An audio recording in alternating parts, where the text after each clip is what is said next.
وإني أتعب الذين كفروا لا يزيحون بعد الصاعين لما سمعوا الذكر ويقولون إنه لمجنون وما هو إلا ذكر للعالمين. بسم الله الرحمن الرحيم. لقد جاءكم رسول من أنفسكم عزيز عليه ما عنتم حريص عليكم بالمؤمنين رؤوف رحيم. فإن تولوا فقل حسبي الله لا إله إلا هو الذي هو رب العرش العظيم. ربنا آتنا في الدنيا حسنة وفي الآخرة حسنة وقنا عذاب النار.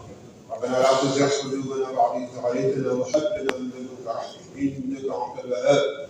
ربنا آتنا من لدنك رحمة وهيئ لنا من أمرنا رشدا. يا ربي لك الحمد تبارك بعد جلال وجهك وعظيم سلطانك. والله يعصمك من الناس والله يعصمك من الناس والله يعصمك من الناس. اللهم صل على سيدنا محمد وعلى الخاتم لما سبق الناصر الحق بالحق والهادي الى صراط المستقيم وعلى اله حق قدره ومقداره العظيم. ان الله وملائكته يصلون على النبي يا ايها الذين امنوا صلوا عليه وسلموا تسليما. صلى الله تعالى عليه وعلى اله وصحبه وسلم. سبحان ربك رب العزه عما يصفون والسلام على المرسلين والحمد لله رب العالمين. اللهم صل على سيدنا. D'organisation de venir prononcer son discours d'accueil. Et de nous permettre de me rattraper ici, nous allons entendre l'hymne national.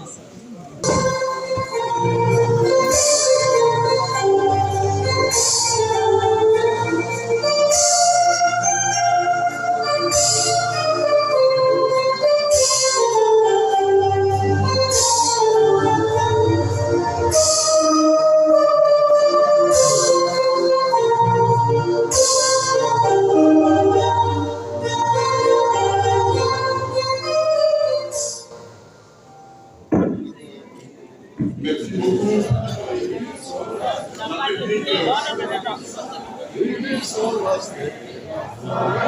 Salut Afrique mère.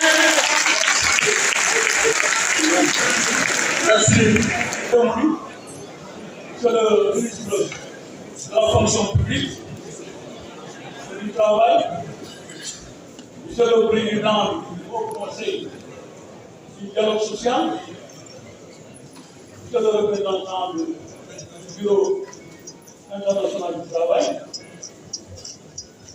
monsieur Monique Bureau, secrétaire général de la CNTS, président du Front syndical pour la défense du travail, monsieur le représentant de la délégation malienne, des travailleurs maliens, madame la directrice générale du travail et de la sécurité sociale, madame la secrétaire générale de l'UNSAS, camarades membres du bureau exécutif de l'UNSAS, chers députés, camarades de Congrès 6, merci d'être venus à l'occasion des assises du 3e congrès ordinaire de l'UNSAS sur le thème le penser. Le penser quoi? Le penser, ça vous rappelle également vous incliner devant la mémoire de l'homme qui a incarné les idéaux, membres fondateurs, un des membres fondateurs de l'UNSAS. Vous êtes un des précurseurs du mouvement syndical autonome post-indépendance. Repenser l'autonomie syndicale dans l'unité. Le camarade Madame Lessot a accompli sa mission. Il nous a laissé un legs. Il a dû préserver ce legs dans l'unité. Préserver ce legs, cela appartient aux générations futures. Rendre hommage aux membres fondateurs de l'UNSAS, qui est là depuis le début, les maçons qui étaient là au début. L'UNSAS, c'est élargi. Aujourd'hui, avec une soixantaine d'organisations syndicales. C'est parce que l'autonomie syndicale est attractive et tout le monde se réclame aujourd'hui de l'autonomie. La solidarité. La solidarité, camarades, c'est une hymne de la CES. Les camarades m'ont dit tout à l'heure, nous sentons la solidarité. Donc, camarades, ce jour est un... C'est l'histoire d'un syndicaliste qui a osé défier l'ordre établi, qui a électrocuté de sa détermination toutes les velléités des puissants, pouvoir public comme bailleurs de fonds. Il ne rechignait pas à aller au front, à braver l'interdit, pour éviter que les Sénégalais soient délestés de la fourniture d'électricité pour la bonne cause. Il est l'un des premiers responsables du Sud-Élec, l'un des pères de l'autonomie syndicale, à travers l'Union nationale des syndicats autonomes du Sénégal, UNSAS. On l'appelait Ngaï. Il répondait au nom de Madame Masson.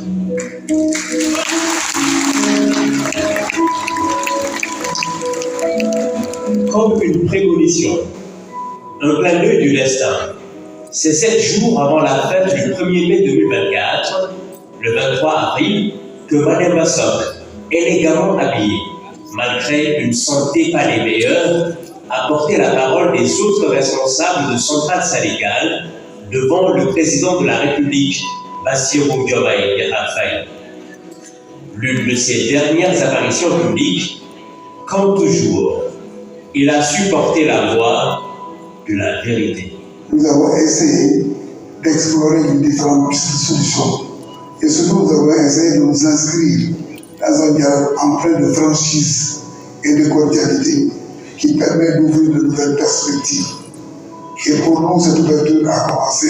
Il ne faut plus qu'elle se prépare. Pour notre part, je pense que nous sommes sûrs que tout sera toujours différent, mais complémentaires. L'opérateur politique joue son rôle. Et nous, en tant qu'organisation syndicale, nous serons les défenseurs du monde du travail. On l'a vu également le 1er mai, faisant bonne figure, malgré une santé chancelante. Puis, Mme Masson, indéboulonnable secrétaire général de l'Union nationale des syndicats autonomes du Sénégal, l'UNSAS, a pris l'avion pour allier la France pour des soins. Il était avec sa fille aînée, Anta Sock, ingénieure informaticienne qui vit dans l'Hexagone depuis bientôt 21 ans. C'est elle qui raconte les derniers instants de son père, décédé en France, dans la nuit du vendredi au samedi 15 juin 2024. Comme j'habite vers Marseille, donc moi je suis en télétravail, donc je suis dans la chambre, là, je suis couché là, moi j'étais en réunion, je travaillais, voilà, on était à côté, il dormait, moi j'étais là. Ce jour-là, je l'avais senti, que ce jour-là il est parti. Je ne sais pas pourquoi, je ne peux pas expliquer. Et toute la journée, je sais pas, j'ai pris mon téléphone, je mettais YouTube, je mettais des souratis, je mettais Carolal, je mettais tout le temps à ses oreilles pour qu'il écoute, pour qu'il entende. C'est passé comme ça. Et vraiment, toute la journée, il est décédé vers 1h du matin, vers minuit, je suis avec lui. Et vers minuit, je pars de la chambre pour aller dormir. L'appartement à côté. Un quart d'heure, on m'appelait. Moi, ce que je retiens surtout, c'est le dernier message. Madame était très courageuse, très lucide. C'est le dernier message qu'il m'a envoyé pendant qu'il était à Paris, hospitalisé quelques jours avant son décès. Il m'a envoyé un message en me disant, je pense que je fais partie également des dernières personnes, n'est-ce pas, qui m'a personnellement appelé au téléphone sur son lit d'hôpital. Donc, c'est pour vous dire simplement que c'est une grande perte pour le Sénégal.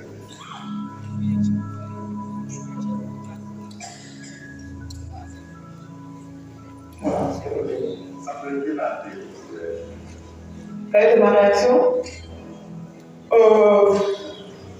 Tout le monde, ils me disent, autant aller médiane des m'appelle, parce que c'était ce qui était une politique. Voilà. Donc, je n'ai pas flanché, mais les gens, après, c'est de se dire, il faut que j'appelle la famille. Il faut que j'appelle les sœurs, il faut que j'appelle les parents, il faut que j'appelle tout le monde pour leur dire, voilà, on n'est plus là. Ça, c'était compliqué. C'est Dieu, encore de véhiculer ce message, de leur dire que ça allait se passer. C'est passé. Mais ça va, on a quand même reçu une éducation qui fait que tout le monde a divisé. Comme il l'a fait. Madame Lassoc a été inhumée le jeudi 20 juin 2024 au cimetière musulman de Yoff à Dakar.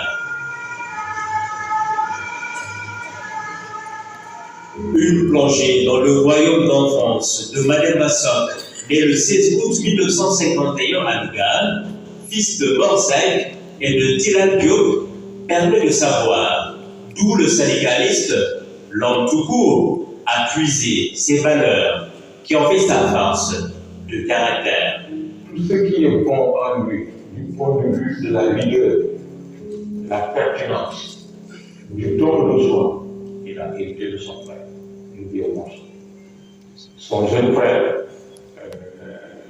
m'a raconté qu'il lui a dit qu'un jour son père très tôt lui a transmis le traitement. Il ne savait pas aller sur son jeune frère. Il vous dit, il lui a raconté qu'autour de l'âge de 12 ans, quand le père a acquis la maison des Sicas, il avait autour de 10-11 ans, quand il arrive devant la maison, il a tué la maison, le père a sauté la clé, il lui a donné la maison pour ouvrir. Il dit, j'ai compris ce jour-là qu'il vous transmettait le témoin. Son père lui a appris par l'exemple. Nous l'avons connu, ce vieux, il était d'une forme d'intégrité, à la fois professionnelle. Il appelait toujours à l'aide. Dans 30 ans de Sénégal, il n'a jamais cessé de travail. Au point qu'il faisait partie des premiers cadres moyens et puis supérieurs de la première Sénélec sénégalisée avec Issa Diop comme directeur général. Il y a une parcelle qui a l'organisation. Lui était le porte-parole, sans avoir été fait par qui que ce soit, du personnel vis-à-vis du directeur général. Il avait besoin de parler au directeur général, pour quelque raison que ce soit, on disait allez voir mon soeur, il faut parler aux dirigeants. Et ça dépend forcément sur l'enfant. Il était le fils aîné de mon père qui nous a éduqués dans la droiture, dans la vérité, dans le respect de certains principes. Alors, on trouve aussi, et jusqu'à présent, de tous les jours, une de ses qualités saute aux yeux. Il déteste la justice.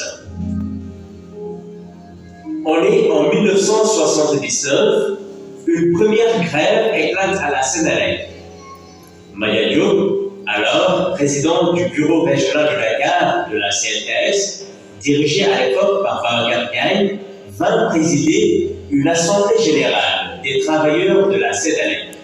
C'est à cette occasion que Mademba est vue publiquement pour la première fois à la tribune, remettant la plateforme revendicative au leader syndical de Dakar. C'est à partir de ce leadership qu'il a quitté le synthèse considéré comme peu combatif pour créer avec la majorité des travailleurs un nouveau syndicat autonome, le syndicat unique des travailleurs de l'électricité Sudelec, dont le premier secrétaire général est Oumar Bab, entouré de Malick Diallo, Babacar Cissé et lui-même. Il est bon de rappeler la station de France qui disait que cette fédération a dans une capacité l'obligation d'assumer sa responsabilité, soit de la tenir ou de la trahir.